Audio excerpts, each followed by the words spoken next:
Hello and welcome to a new chapter of environmental science. Today's topic is the world biomes. When we think about biomes, we usually tend to confuse them with ecosystems.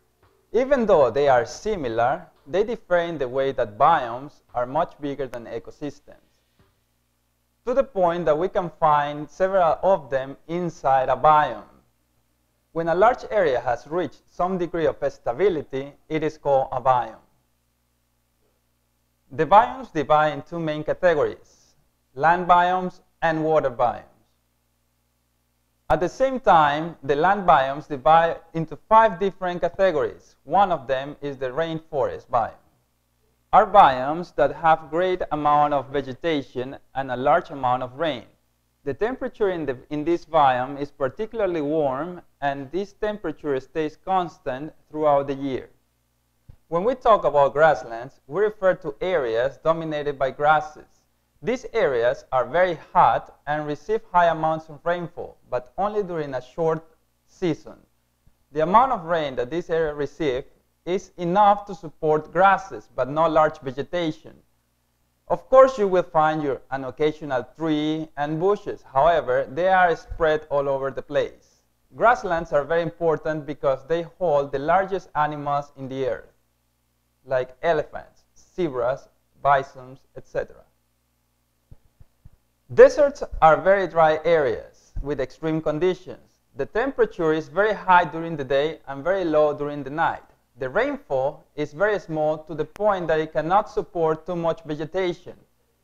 And the vegetation that lives there is adapted to store this precious water. And of course, the consumers that live in this place are adapted and very limited to these conditions.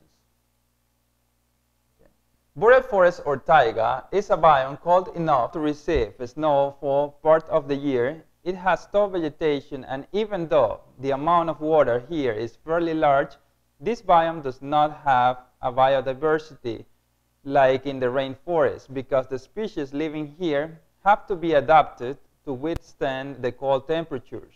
Here we have animals such as bears, beavers, wolverines, etc. The tundra is the coldest of all biomes. It has low amount of vegetation and other organisms because most of the year it is covered by ice. This means the soil is permafrost. Now we can enter into the water biomes. We have to remember that about 3/4 of the Earth's surface is covered by water. However, we can divide these water biomes in 2 main categories, freshwater and marine biomes. Freshwater biomes are bodies of water with none or low concentration of salt. Their characteristics will vary depending on different factors. For example, we have ponds that are shallow holes of water that collect this water from different sources, such as rainfall, and the water here is very still and has constant temperature on the surface and at the bottom. We also have lakes that are much bigger than the ponds, to the point that one can actually contain small waves. They can obtain their water from different sources, such as streams or underground water. It is much more likely to have species in the lake rather than a pond. Rivers and streams are also considered to be freshwater biomes because, in general, most rivers are freshwater. The water here is always on the move and full of organisms. Their temperature varies greatly from the mouth of the river to the middle of it. At the mouth of the river, it is usually colder. The source of the water from the rivers is underground water, or it can also feed from smaller streams. Saltwater biomes have the greatest biodiversity in the planet, and as the name says it, these biomes have a high concentration of salt. Oceans are the main marine biomes containing most of the water in the planet.